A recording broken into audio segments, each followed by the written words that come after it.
I didn't think Ron was going to. I thought we were certainly going to map 5. But it also goes to show that it is never over until the time is gone and the score screen comes up.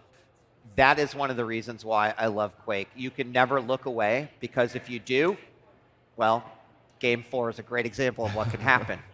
So, especially when that Game 3 was quite a crushing defeat for Ron. yeah. And then he comes back like that on Ruins. I thought it was Well, really I mean, and that remarkable. is a skill set in and of itself, right? Being able to take an incredible loss, with a score difference of 12, and then just be like, okay, whatever. It's a new map. It's a new day. Let's play the game I know I can play.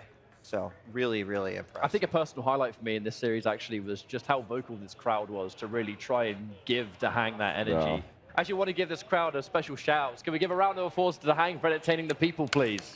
Hometown hero makes a big difference, but unfortunately couldn't get the win he wanted, but this crowd was behind him all the way. That's right, because the individual who got the win is Xron, and we're going to have him joining us for an interview in just a moment. We're checking out some of the highlights from this match, and let me tell you, there were quite a few of them, whether it was triple rails in a row or double kills from the DK. A real fantastic display of all sorts of skills here in Quake Champions today.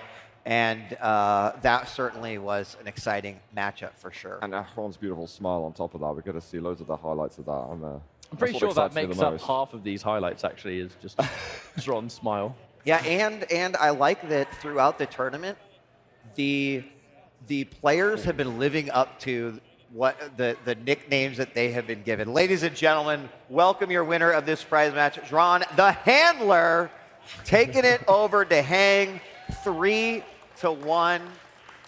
Dude, that was some great Quake. It was a bit unexpected for me. It was unexpected, you thought? Yeah, because I played him yesterday and I lost 2-0, so I had to switch some things, and it worked today. So what did you switch? Talk us through that. Like that's a drastic difference between a 2-0 and a dominating 3-1. I'll let you think about that for a moment. Like, I picked the same map, like Molten. I lost to him yesterday, but I picked different champion and adjusted to his playstyle. And also he picked again Veil, and yesterday I lost to him Veil like maybe 15-2, like no chances at all, but today I just played slower and tried to not feed 3 frags, and it worked for me. Yeah. I was curious about the plays of Slash. I've never been that complimentary of your Slash, but it looked pretty damn good there. How did you feel on that game? So it was like important draft for me. On the Vulcan, he took my nicks, so I had to play medium, stroke. And on Ruins, I did opposite. I took his Slash, even though I'm not good on Slash and I first time picked this tournament, but I just couldn't let him play Slash because he would just stomp me. So I just picked a good matchup and tried to not, just to use the advantage of movement, but my movement still was pretty sloppy at some moments, but it worked. I really enjoyed it. I thought it was amazing. On the topic of that, actually, so you mentioned how you were forced onto a medium champion on Awoken. Obviously it was a very one-sided map on Awoken, which you in like a body language sense, were kind of just, you're kind of just laughing with the frags and respecting the plays and stuff, and obviously it didn't phase you at all. Would you consider that map was just a necessary step to remove the Slash from Dahang? Just yesterday after draft, I already knew that I'm going to lose Awoken because I drafted so bad. So I just was thinking about other maps and how to outdraft on other maps. Like, I just did a ban which secured good Ruins for me.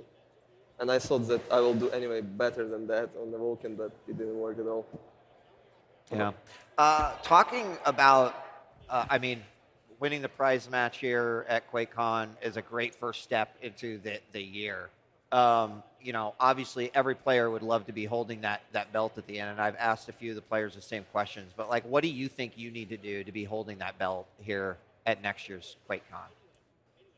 I just need consistency. Like, throughout the league, I had good games. I had really good games. Like, for me personally, the biggest victory was win over Rafa and Kilson. and like it gave me enough confidence. So if I can take them down, I can take down anyone.